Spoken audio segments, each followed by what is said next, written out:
As I've said many times before, Game Pass sometimes feels like Netflix. You spend more time scrolling through options than actually playing something. After weeks of trying to muscle through Avowed, I finally snapped when I hit a dead end. Literally. A zone where I can't fast travel. Enemies are way too strong because I'm on the highest difficulty, and lowering the difficulty is not an option out of pure principle. And in general, I'm just stuck.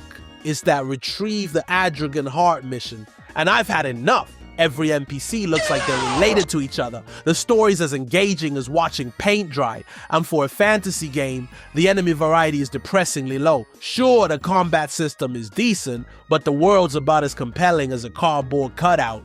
So naturally, I started looking for something else to pass the time, and that's when I stumbled upon Brütal Legend.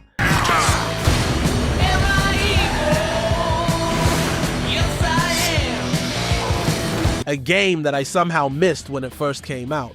And after playing it, I seriously regret not discovering it sooner. It's like telling a metalhead their parents actually love them. That's how sweet this discovery felt. Now, let me tell you about Brütal Legend. It isn't just a game, it's a midlife crisis in a leather jacket. You play as Eddie Riggs, a roadie who gets isekai'd into a world where every rock album cover ever drawn has vomited itself into existence. The gameplay? Imagine if Tony Hawk and a drunk Warcraft fan made a baby while listening to Metallica. It's chaotic, messy, and somehow beautiful. But before I start talking about the game itself, hold your horses. Reduce the Linkin Park music for a minute. Let's have some background. This game was released in 2009 and developed by Double Fine Productions. The studio founded by Tim Schafer, the same guy behind Psychonauts and Grim Fandango. If you've played anything he's worked on, you already know what to expect. A game packed with creativity, humor, and gameplay mechanics that make you wonder, did they even test this? If I was a betting man, which I'll bet that the folks in Double Fine had some crazy Guitar Hero session and thought to themselves, fuck it, let's make a Guitar Hero Doom hybrid and have Jack Black in it, for shit and giggle. But Brütal Legend is special because it's basically a love letter to heavy metal. A very loud and screamy love letter. Everything, from the world design to the soundtrack to the actual gameplay, feels like it was ripped straight from the cover of a 1980s metal album. It even has an insane voice cast featuring Jack Black, Lemmy Kilmister from Motorhead, and Ozzy Osbourne. Yeah, fucking Ozzy Osbourne. This game is basically every metalhead's dream other than being accepted by his parents again. And let me tell you, I was not ready for Jack Black until the game doesn't take itself too seriously, but still has some unique aspects you wouldn't expect to find in Doom with guitars. Even the menu is one of the most creative I've ever seen. You open a vinyl record case and flip through it to start the game, and that's exactly the vibe this game is going for. Pure over-the-top metal energy. Seriously. If this game was any more metal, it would be wearing leather pants and screaming at you. You play as Eddie Riggs, a roadie. Now, for those of you who aren't familiar with the term, a roadie is basically the guy behind the scenes making sure the band actually functions. Tuning guitars, setting up equipment, making sure the lead singer doesn't get caught with underage groupies. You know, the regular stuff. Eddie's job is simple. Keep the show running. But after a totally unexpected accident during a concert, he finds himself in a completely different world. A hellish fantasy realm inspired entirely by heavy metal album covers. And what does he do? Naturally, he picks up a battle axe and a magic guitar and starts leading a human rebellion against demons. Because why not? You're in a world that looks like it was drawn by a stoned artist at a rock concert. Seems like the logical next step. Because we all know that metal is the music of Satan. The story is actually good. It's a surprisingly deep narrative combined with a light flowing atmosphere that feels like an 80s buddy movie. Oh man, don't tell me I've been slaying hot girls this whole time. There's depth, lore, and it's so much more than just kill demons in hell with a guitar and an axe. Honestly, I think this is the kind of franchise that could work perfectly as a series or a movie. Why is no one picking up the gauntlet? The character design is spot on. Every character looks like they belong in a weird metal band, and each one has its own aura. They all exude rock and metal vibes, and the enemies are either sadistic demons or hippies. Personally, I find that hilarious. Now, let's talk about the gameplay, because this is where things get interesting. The mechanics are actually pretty simple. Essentially, it's your standard hack and slash setup, but with a twist. You get to combine combos between your guitar and your axe, and there are guitar solos that add a little extra oomph, like boosting your units, melting enemies' heads with explosive music, and so on. Overall, it's not a completely new or groundbreaking mechanic, but it's an old familiar formula that works. Because honestly, giving a demon a guitar to the face or summoning a fireball with a solo, that's always cool in my books. Additionally, the game also has RTS elements. Yeah, real-time strategy in a game like this. Totally unexpected, right? You can fight enemies up close with your axe and summon lightning with your guitar. But you also have the ability to command troops in battle, issuing orders and leading large-scale fights. It's an odd mix. It's like combining Devil May Cry with Age of Empires.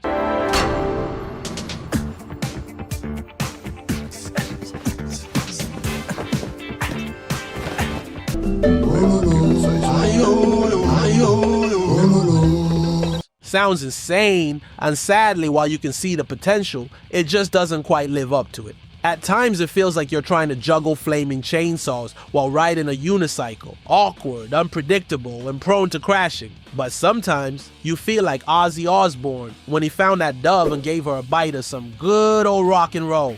Another aspect that is too well made is the vehicle systems. I totally expected a Borderlands type of experience when the Death Machine's cars somehow make you feel less cool. But the cars and bikes are actually fun to ride. And considering the year and this game genre, they feel really good to control, drift, and scream hell yeah while running over some abominations. Too bad you don't get bonus points, unlike at my local Walmart.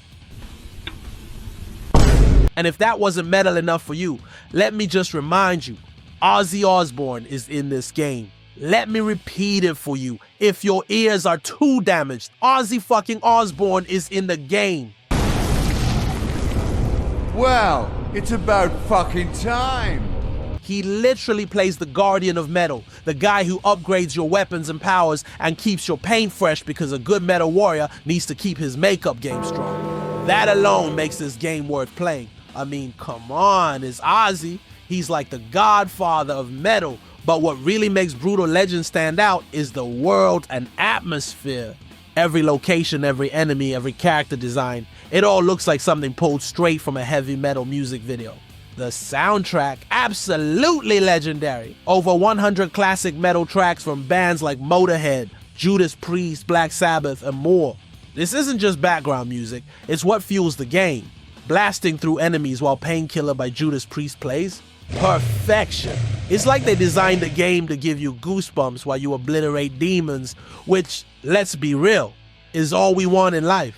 And man, let's talk about the characters, cause holy hell, this game is filled with personality, and I mean it in a good way. Eddie Riggs is peak Jack Black energy, sarcastic, passionate, and somehow both badass and a total goofball at the same time. Aha!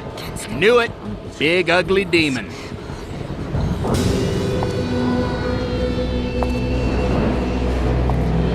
Kind of sexy, though, in a weird way. His interactions with the world are hilarious, whether he's roasting NPCs or screaming in terror while riding a giant flame-spewing monster. Then there's Ophelia. I just died on your arms tonight. The rebellious love interest with a dark side. And this damn Carla, she's a baddie by all accounts. She just perfect, man. I can talk about her all day long, but let's move forward. It should have been me, not him! We also have Lars, the noble yet doomed leader of the resistance, sort of Prince Charming, the type of guy whom steal your girlfriend and your heart at the same time. Oh, and let's not forget Lita, Lars' sister, whose entire personality is I'm angry and I punch things, which to be fair is very metal of her. And yes, she's a baddie too, because plot demands it. This game has actually unique and kinda sexy looking characters who make you feel like they're part of the world. Unlike some games where all the characters look more boring than Steve, the guy at your office who you're not sure isn't a Tesla robot in disguise. The characters have personality, swag, and most importantly, face paint. They feel like they belong in this world. They look cool and, God forbid, attractive. The characters feel like they've stepped out of Norse mythology or a 70s metal band, and honestly, they're a really cool addition to the game. And off topic, but am I the only one who thinks Lars looks like the Nordic warrior from Rammstein's San video?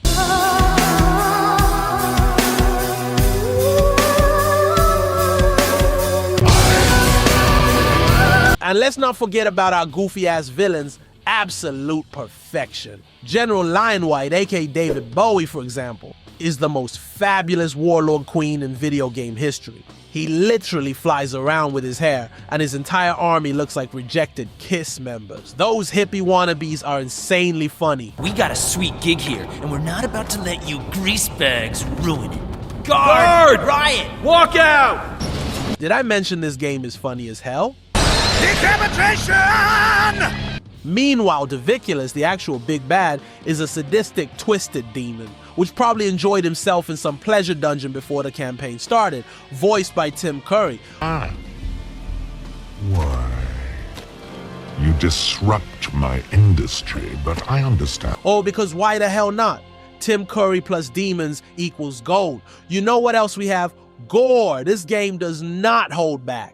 Heads fly, women cry, demons get ripped apart, and Eddie literally uses his axe to bisect enemies like he's in a Mortal Kombat game. It's gloriously over the top, and the fact that it's paired with Jack Black's comedic timing makes it even funnier. 1 second you're laughing at a joke about roadies, and the next you're electrocuting a dude until his skeleton explodes. And actually, the game asks you if you want to keep the gore and swear in it, so it's much appreciated by them to give you the choice. And trust me, keep the gore. As you probably wondered, a so-called open game has some other stuff in it. So let's talk about the side missions. Yeah, they're basically all go there, kill everyone, or go there, defend the area. Very varied, I know. Of course, you can wander around the world looking for hidden items, but that's not exactly thrilling stuff. Still, this game offers a different experience compared to modern games that feel colorless and lack uniqueness, to be honest. I didn't invest a lot of time in the side content because besides some lore's animation and upgrade points, it's kind of useless and repetitive. Now, I wish I could say the game is flawless, but it's not. Let's start with the RTS mechanics. Sadly, around the middle of the game, the combat shifts into mostly RTS mode, where you control your army from above. And honestly, that's a terrible decision. The controls are clunky. Keep going, you're good. It's like trying to play chess while riding a roller coaster, and overall it just slows down the chaotic pace that originally had me hyped. Rock and roll! It's honestly absurd because instead of masking all the awkwardness with the surprisingly strong premise and the surprisingly good story, they just decided to highlight every weakness. The AIA mess. The health bar for the towers you need to destroy, non-existent. Did I mention the command system is an absolute dumpster fire? Seriously, you want me to play RTS? Fine. But why the hell can't I split my army into smaller groups? I swear to God, it was easier controlling your herd in Red Dead Redemption. It feels like my soldiers are doing me a favor by listening to my orders. Dans mon esprit tout divin, je me perds dans tes yeux, je me noie dans... If they're even slightly far from me, they just ignore me. So why the hell am I paying you if you're not doing your job when I'm not around? But it's all good. I know whose job the AI will take first. And don't even get me started on how the RTS segments get harder and less fair. Like a twisted version of let's see when he breaks and deletes. At one point, I thought the game was actually trying to punish me for not being into RTS games like, oh, you thought you were here for the medal. Surprise! Welcome to the world of resource management. The difficulty spikes are brutal, pun absolutely intended. By the end, I was so fed up that I lowered the difficulty just to survive those stages. Managing my resources while the AI kept throwing 70 units at me felt less like a challenge and more like a test of patience. So here's a pro tip. If you hit that wall, just lower the difficulty and keep playing for the story. Trust me, it's worth it. And remember when I talked about this game being an open world, well, it's a bit of a mixed bag. On paper, it's an open world. But in practice, all it adds are empty fills that artificially extend the game's length. It's like being told you're about to experience an epic open-world adventure, but instead you're stuck wandering through fields of nothingness. You keep expecting something cool to happen, but it's just more fields, more nothing. The world feels big, but in the worst way, like they just stretched it out to make the game feel longer. Imagine if they had made this a more linear experience. The game could have been so much tighter, more polished, and frankly, more fun. The side missions? Mostly go here, kill everyone, or go here, defend the area. Not exactly groundbreaking. You can search for hidden items, but that's not thrilling either. The open world ends up feeling like filler, padding out the runtime instead of adding real depth. Could have been a lot more, but instead, we're left wandering fields with the occasional demon to slay. Another issue? Performance. Even on modern hardware, this game struggles. The FPS drops are rough, and for a game owned by Xbox, you'd think they would optimize it a little better. Also, for some bizarre reason, there's no jump button. Why? No one knows. I mean, come on, let me leap around in this heavy metal world like I'm on a stage performing my own solo. But despite all its flaws, Brütal Legend oozes passion. It's a game that shouldn't exist, but thank Satan it does. It's chaotic, hilarious, and unapologetically weird in the best possible way. Play it for the music, stay for the moment you realize Jack Black might be the best video game protagonist ever. And if you don't air guitar during the credits, you're legally dead inside. So here you have it. Do yourself a favor and give this game a try. While the gameplay sure is outdated and maybe the graphics are not brightest as they used to be, I can assure you the story, the humor, and the goddamn soundtrack make this experience worth it. Because after all, it's Guitar Hero with Doom, Ozzy Osbourne, Jack Black, and all the metal gods and spirits, so go nuts and always remember to rock and roll.